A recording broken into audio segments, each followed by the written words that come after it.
Hello, everybody. Welcome to part four of Soap Cycling Soapathon podcast. I'm Justin. I'm the chairman of Soap Cycling, and very happy to be joined by a founder of Soap Cycling, Mr. David Bishop. Hello. Hey, good to be here. Thanks for having me. No problem. So, we're gonna have a nice conversation with David on something that I've personally really admired David throughout the years. Before we move into the topic, we want to just quickly talk about Soap Cycling as an organization. So, we're founded in 2012, and we we had a very simple operation model. We went to hotels and we recycled mildly used soap, these sort of bar soap or kind of something like this, liquid amenities.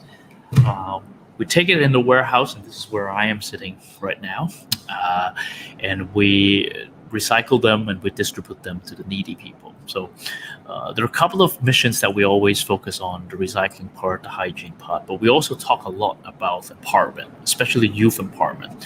This is where Soap Cycling story started. So when I was still a student and when I met David at the University of Hong Kong, and we had a chance to have conversations, talk about how generally youths and university students learned, and we felt there's a gap that we can fill in terms of having projects that give students a chance to learn and to fail safely, and then to recover, and then to get some really good stuff done for the society. So kind of with this backbone in mind, we started a project, Soap Cycling, and David started a lot more projects after that. So that's really the kind of the starting story of Soap Cycling.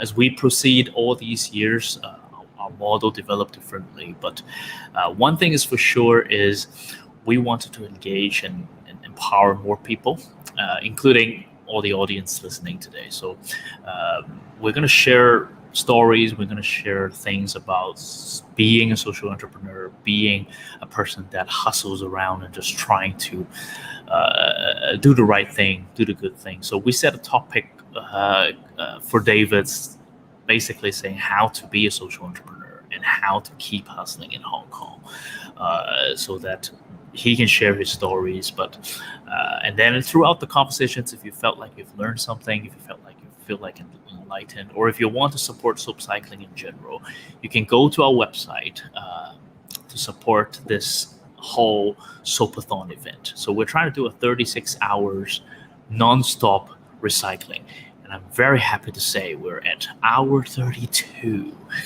We're only 3.5 hours to go before we get this thing done, and you still have a lot of time that you can go online, you can go to a website, and then you can donate and support all the soap that we recycled here, bar soaps or liquid soaps. We're going to distribute them, and all the donation that we receive will go to these distribution costs. So please support us, and then also enjoy this conversation. So that's just a very quick introduction. David, why don't you just introduce yourself a little bit and then just share about some of the projects, including Soap Cycling, that you've been doing? Sure. Yeah. Thanks, Justin. And I think Justin directly deserves a shout out because he's the guy who has been in the warehouse for 36 hours. I am comfortably at home in the air conditioning here. And Justin and his family and his friends have just been hustling and working. Look at him right there. He's recycling the liquid amenities right here on camera. So I think he deserves real props here. Yeah, so Justin said I'm David Bishop. I'm a professor now, I guess associate professor of teaching at the University of Hong Kong in the business school, and a lawyer by training. I came to Hong Kong back in 2007 from Atlanta, Georgia in the United States.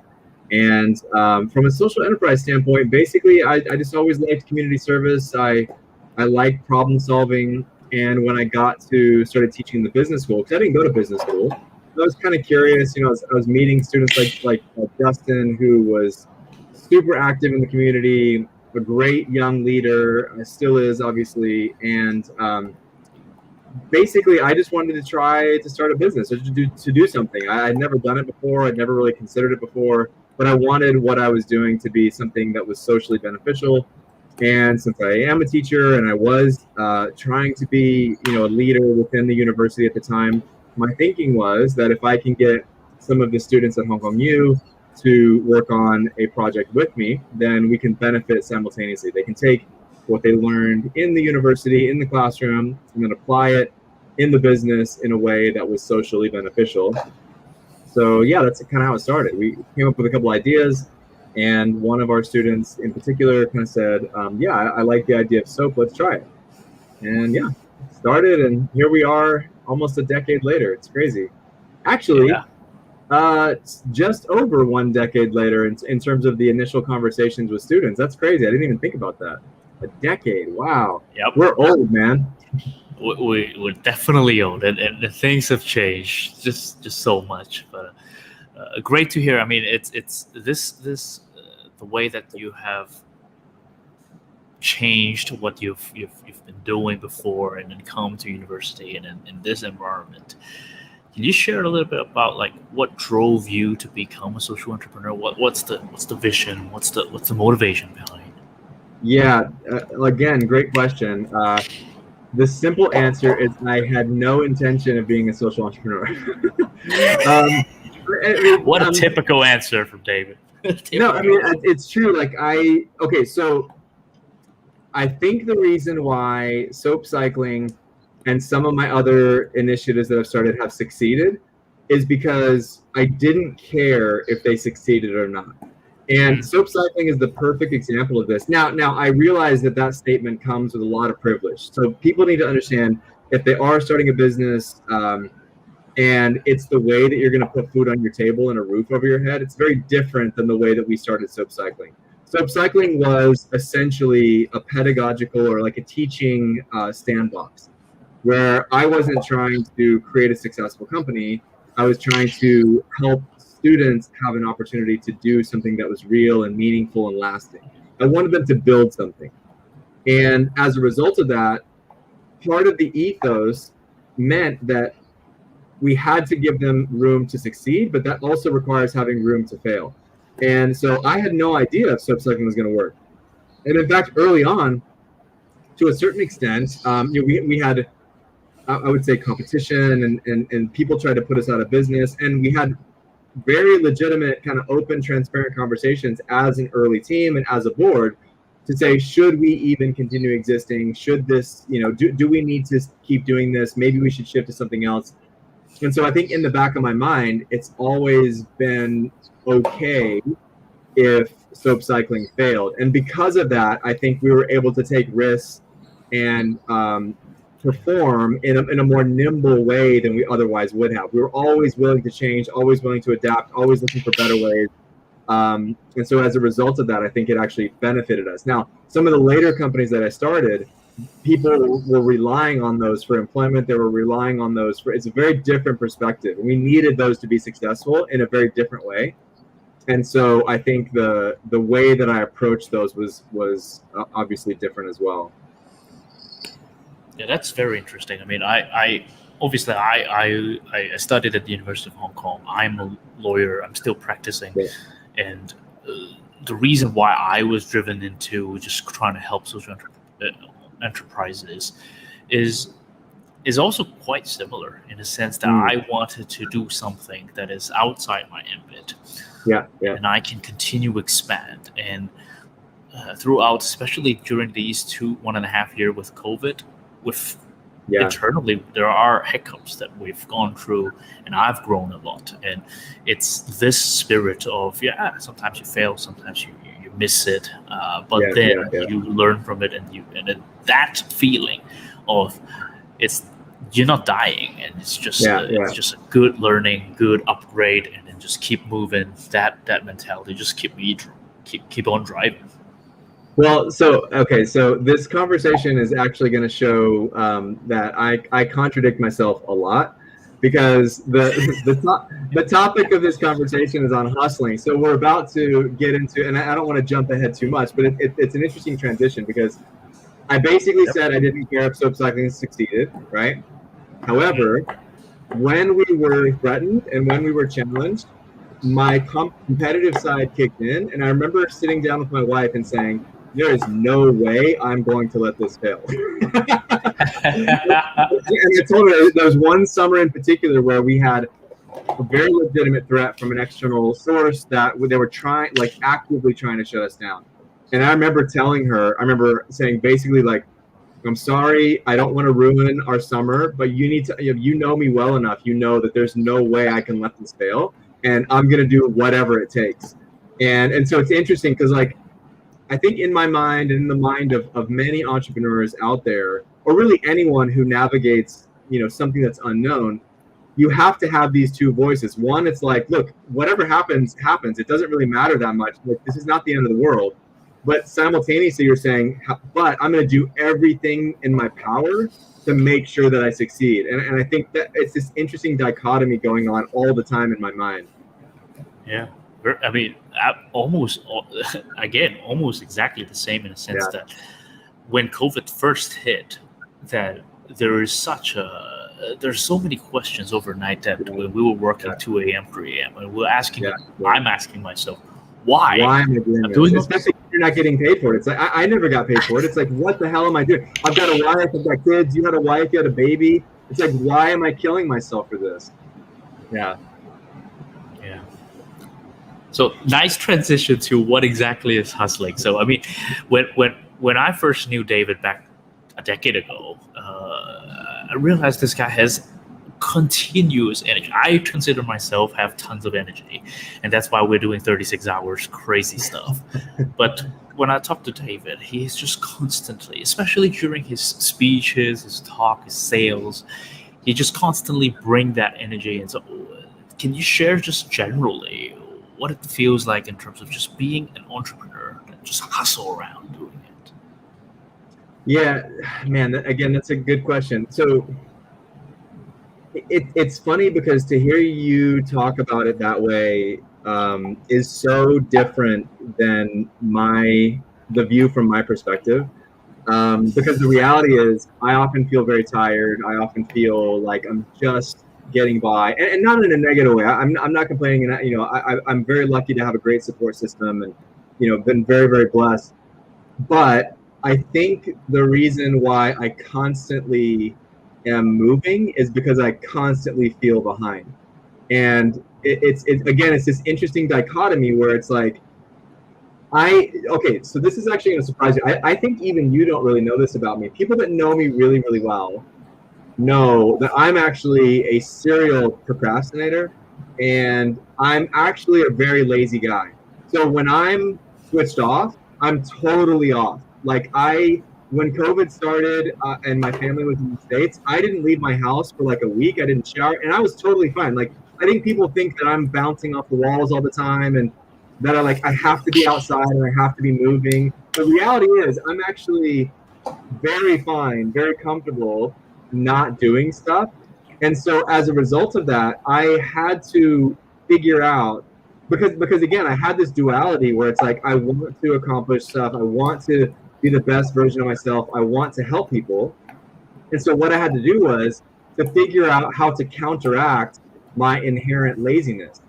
And so what I realized is that I am more worried about letting people down and feeling a sense of shame for letting people down than I am about wanting to be lazy.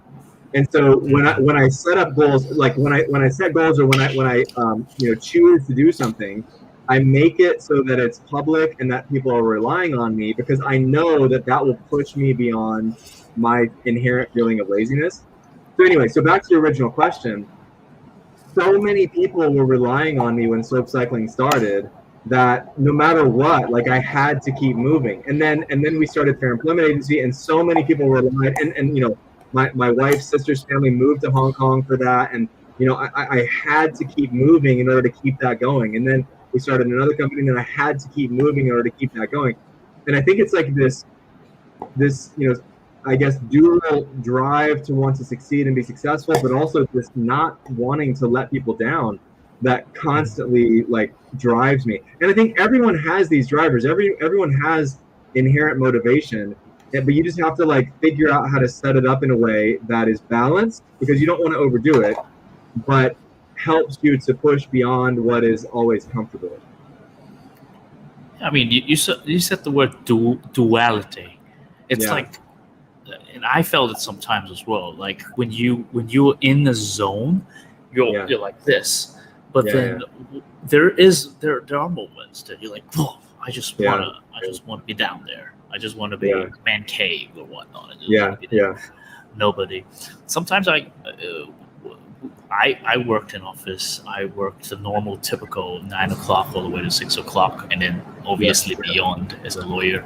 But there were times at 4 o'clock in the afternoon that I felt so tense, that so much to mm, do, and I was like, I want to procrastinate at this particular moment. And there's this, yeah, and I think people look at you and people look at me are people that generally just always have that passion and energy and push it ahead. But as you said, in reality, there's always this side, and how yeah, we're going to balance between the two, and how we're going to frame it that we don't over tilt it and we don't lose the yeah. balance. I think that's a lesson that we just have to keep learning. Yeah, and it's interesting because I think people have to find the right fit for them, because I'm not very risk averse, and so starting a company doesn't scare me like it does some people. But conversely, I, like you, had a full-time legal job. I was paid very, very well. A lot of my friends that stuck with it, they're partners. They're making millions of dollars a year now. And I think, had I stuck with that, I probably would be in that same position. However, I was very, very uncomfortable in that setting. I was good at it. I was good enough to go to a good school. I was good enough to get a top job, but I just was never comfortable in that type of work environment. And I remember thinking, like, I wasn't able to handle not being creative. I wasn't able to handle not making my own decisions. I wasn't able to handle being controlled all the time.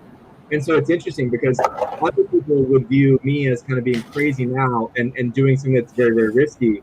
But this actually is very freeing for me, and gave me the mental space that I needed to use my skills to the fullest. And so this is very comfortable for me, whereas other people would be much more comfortable in that kind of traditional work setting.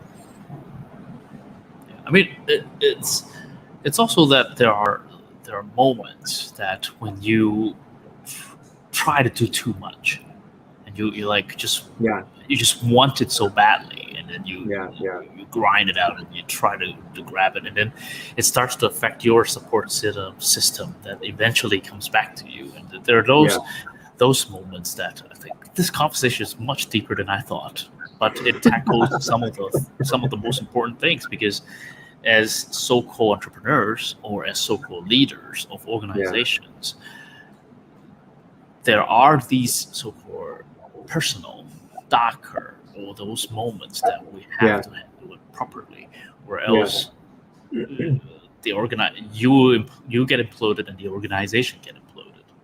Yeah, and you and I talked about this. It's interesting because when I didn't intend to be an entrepreneur, I didn't intend to start a company. For me, it was just about the students.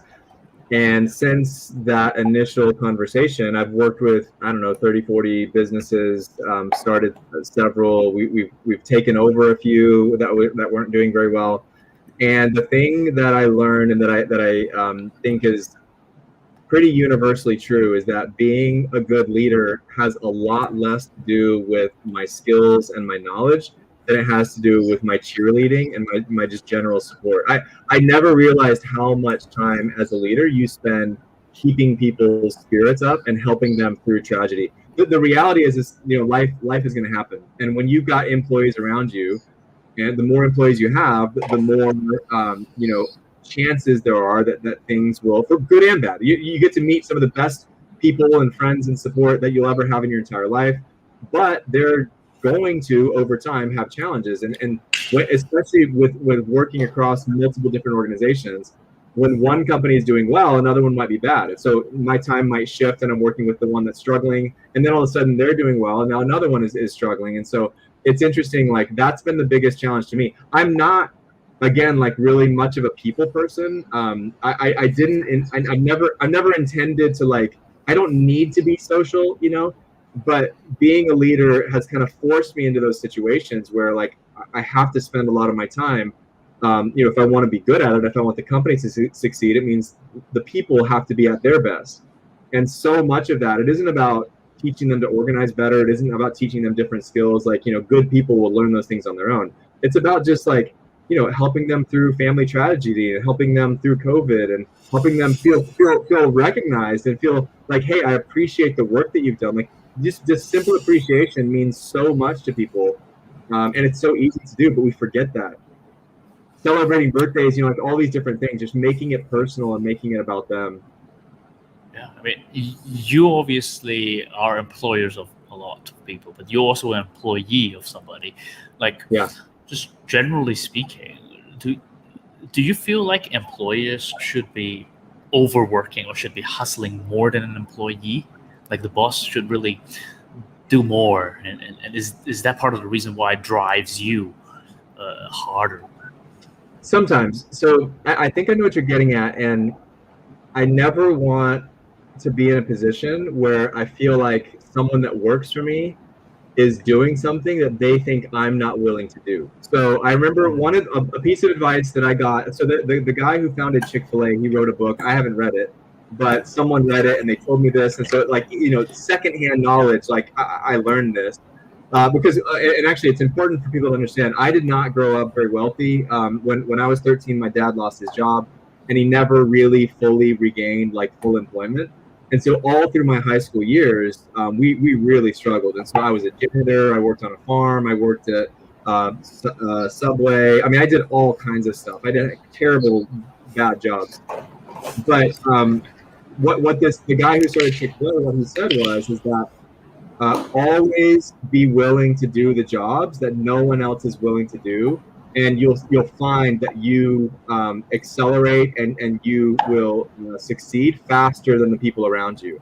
Because the reality is, what an employer is looking for is they're looking for someone that's willing just to make life easier for everybody else, regardless of what their skills or talents are. And so as a leader, I still kind of take on that mantra, and I want to make sure, like, if someone at Soap Cycling is picking up rubbish on the ground, I want to make sure they know that I'm there too. Like I'm picking up as well. Or if someone has to stay late, I want them to know that I'm willing, even though maybe not every single time I can do it.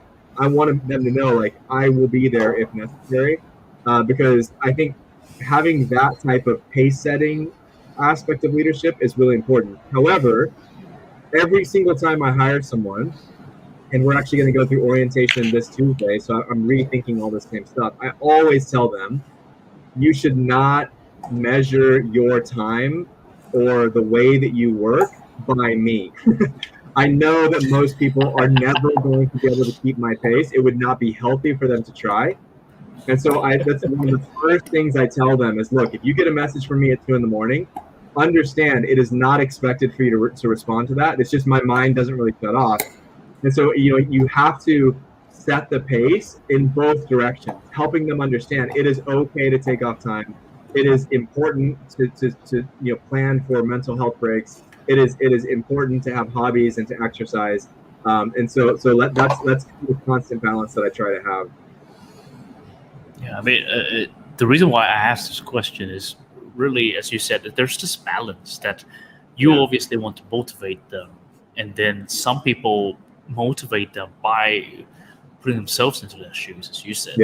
Just try to be there. And kind of the reason why we're doing these sort of squeezing is because you have to do it once in a while, at least, to understand what's the pain point, what's happening, and to get to and to let people know you're just willing to take that extra mile. And but at the same time, you're not demanding over as a leader.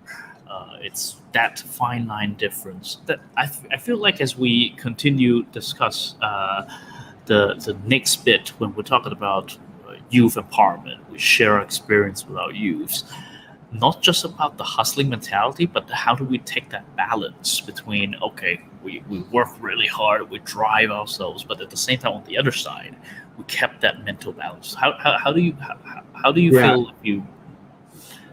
That's a really good question. So let me take a step back and actually explain when I was a janitor. So when I was in high school and I was a janitor, I had to work, right?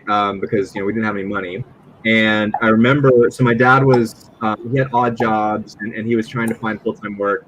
And the company that I worked for, this janitorial service, they were hiring. So here my dad was, a senior executive at IBM, a working professional, went to work in a suit every day, like, made really good money, upper middle class. And now he's having to try to find these other jobs. And he was humble about it, and he went to do the interview, and the guy said, "I don't need to interview you. I've seen your son work for the past few months, and there's no way that a boy would be able to work like that unless he learned it from his father." Right? And so he hired him on the spot, and my dad got the job, and it was great. It was really good for my family. It was really good for my self-esteem. But more importantly, I learned a really important lesson, was that if you set the example of hard work and passion, you will attract similar type of people, right? And so I always use the analogy, whether it's an employee or whether it's an organization we might partner with. I always say the same thing, like, look, I don't really care if you want to work with us or not, because it's important to have the right fit. I'm not going to sell you, and you shouldn't try to sell me. I was like, what I do every single day is I run as fast as I can. And if I look to my left and I look to my right and people are keeping up, then you should stick around. If not, that's okay, right? Run at a different pace. Everyone has a different pace. But basically, I don't want to slow down for anybody. I just want to run as fast as I can. And if you can keep up, great. And I tell everybody that, especially with the organizations, the NGOs that we work with, we're like, look, we're not looking for partners necessarily. We're looking to change things. And if you want to run at our pace, that's great. Doesn't mean we're better or worse. It's just different, right? And so back to your question about balance, I very naturally attract people that are like that they love the work. They work really hard. We don't have hours. We don't have days. We don't have like time off or whatever. Like you work, it's like you work when you want to work, and you don't work when you don't want to work. If you need a break, take a break. If you need a holiday, if you're sick, like you don't have to ask me. Just do what you need to do. But what that means is, as a leader, I have to be able to identify when people aren't balanced. And there have definitely been several times when people that I work with, they're so into their work, they're so passionate about it, that a physical manifestation of their imbalance, and they end up going to the hospital, or they end up getting really sick or whatever. And so one of these guys, after he was had some health issues, he came back and he said something that was so brilliant. And he said, "I don't really believe in life-work balance anymore, but I do believe in work-health balance."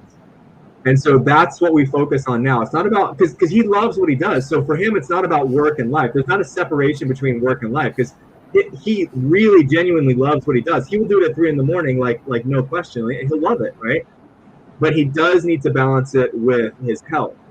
And so he started exercising more. He joined a gym. He started eating better. And I, as a leader, not prying, but try to just ask him periodically, like, hey, how are things going? Like, is there anything we can do to support you better?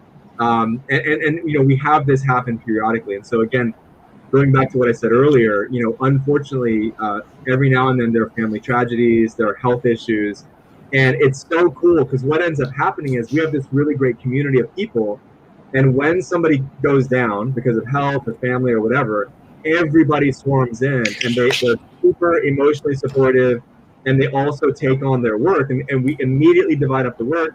And we say, look, you don't have to worry about this at all. You just take care of what you need to take care of. You come back when you're ready, and then we'll just take care of it. We take them off all the WhatsApp chats. We take them off all the email chains. And then when they're ready to come back, they come back.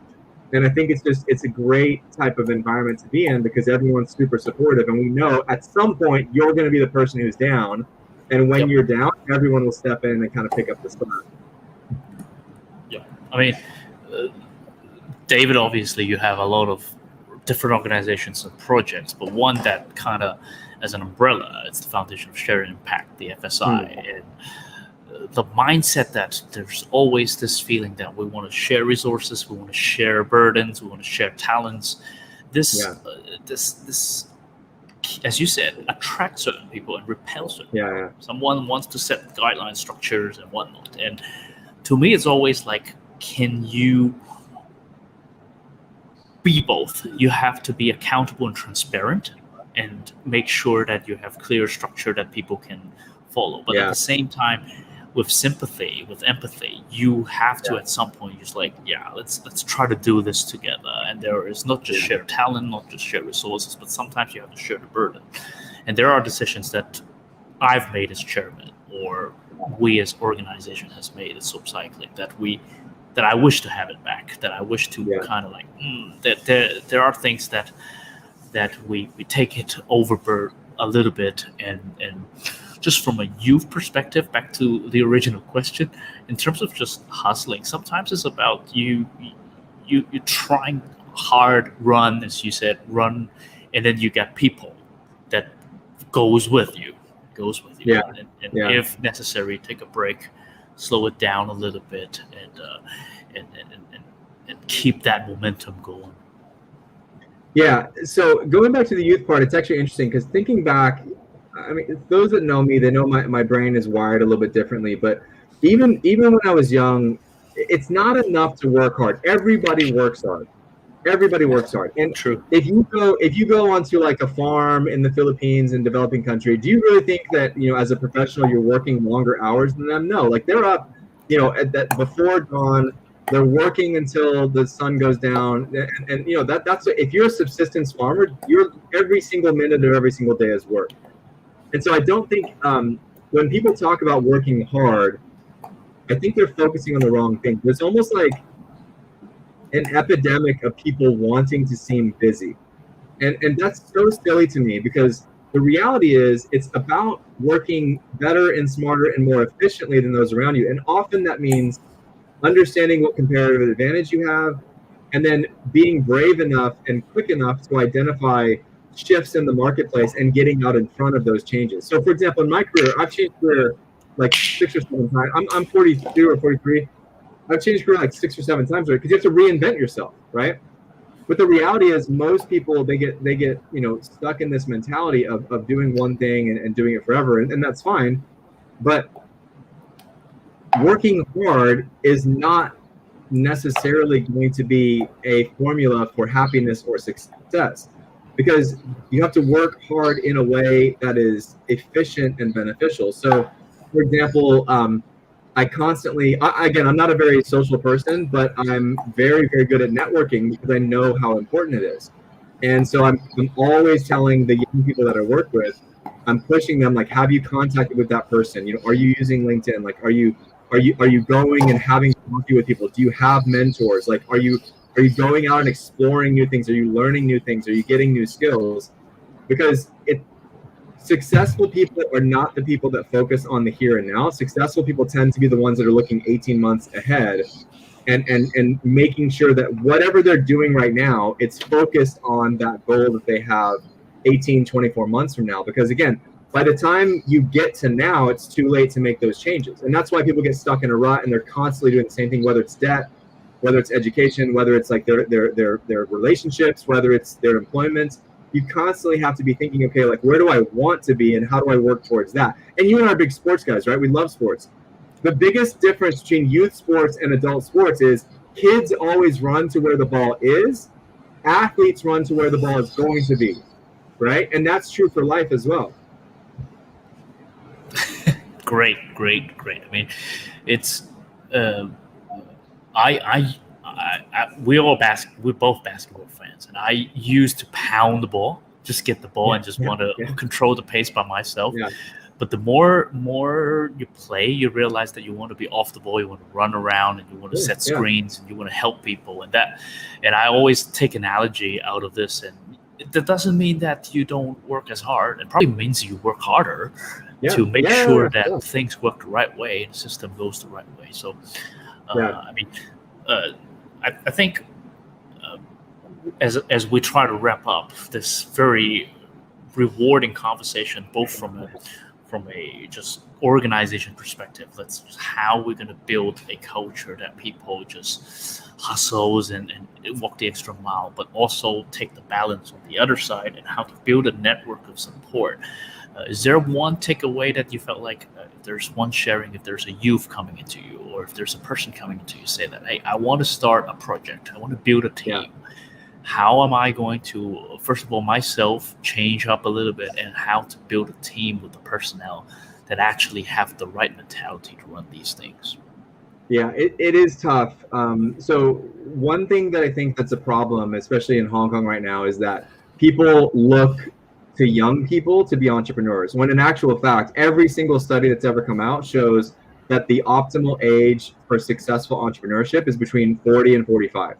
And the perk, like the optimal age is, I think it's either 42 or 43. Like MIT just came out with a study, Columbia's done studies, like everyone shows. So like being a young entrepreneur is one of the most unlikely things that you can ever possibly. It does happen, but even most tech entrepreneurs are not successful until their late 30s or 40s, right?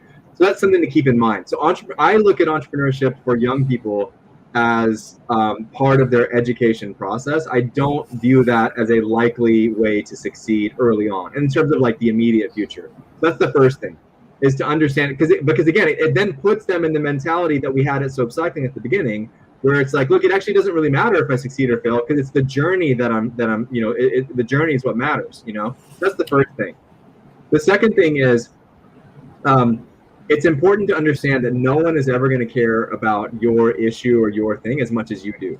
And I see a lot of people burn out very quickly when they see that other people are not as passionate about something as they are. And what your staff or your team is passionate about is you and the environment that you create. Like people don't like Facebook, but they admire the creation and the innovation that went into it. Like there's a desire to be led by someone that has vision and someone that has these grandiose ideas, because not everybody has that very naturally. And so again, like, don't try to sell people that's specifically on the specifics of the idea. Sell them on your leadership and the ability that you have to make them a better version of themselves. And so whenever I have a job interview with someone, I always tell them, I'm not going to be able to pay you what you're worth, right?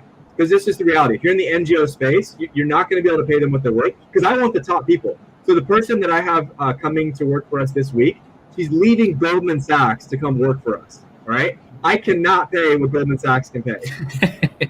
But what I tell her and what I tell every single person that works for me is, my job is to make sure that you are the best version of you, and I'm going to put everything in my power into like giving you every resource, every bit of knowledge, every network, every connection that I can. And if you want, I'm going to help you build your own thing on the side, so that at some point you can spin it off and do your own thing on your own. So I can't give them the salary.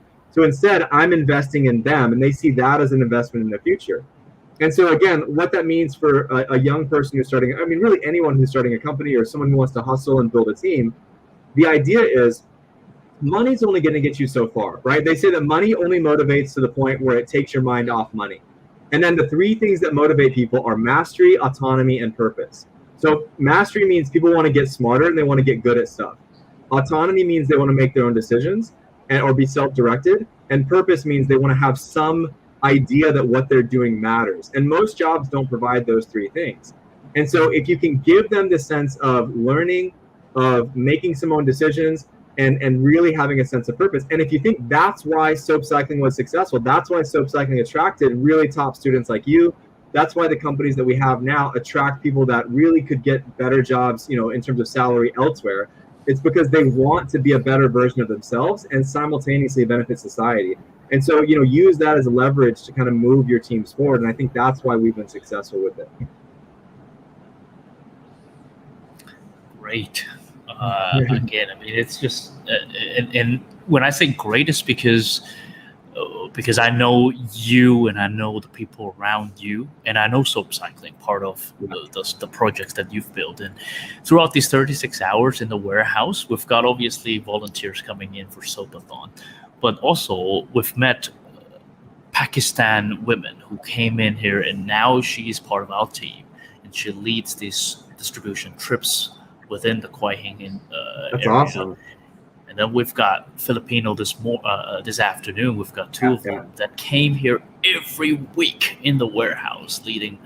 And then I saw them run a session, and I saw them pack 2 big boxes that's going to ship into the Philippines. All sorts of volunteers that came. I've just within this we've just completed 1 liter.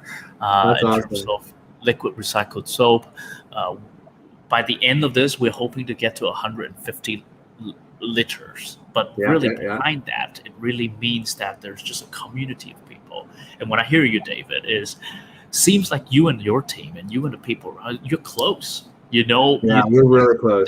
We're really close. that's the ultimate. When you're close, when you have the trust, you and the team are willing to have that hustling mentality, have that mentality to build up Yeah, and just work hard and enjoy hard, work smart, and get to the next level. yeah, yeah. So again, what a nice conversation That was to fun. cap off our 4 series in terms of podcast, the Soapathon. Um, if you enjoyed this process, listening to two of us chatting, and then also enjoyed the overall, as I'm trying to squeeze liquid bottles there, and the overall vision of what Soapcycling is doing, you can go to that website, soapcycling.org slash donate, and then go there and you can support us. Your financial support would directly go to our distribution effort so that there are more people that can benefit throughout for hygiene reasons, and also as we've been saying, for empowerment purposes, that we can have more minorities, elders, youths that get empowered throughout the soap cycling project. So thank you again, David, for coming in on a Sunday. It seems like your background gets so dark. Yeah, because the sun went down over the mountains, and I forgot to turn the light on overhead. So yeah, it's looking mysterious now. I Yeah, tried to move some of the light so there's more light back there, but all right, man. Thank you so much. yeah. Have a Hey, good evening. thank you, man. That was great. Take care. Tell your family I said hey. Sure, no problem. All right, cheers. Bye. Bye.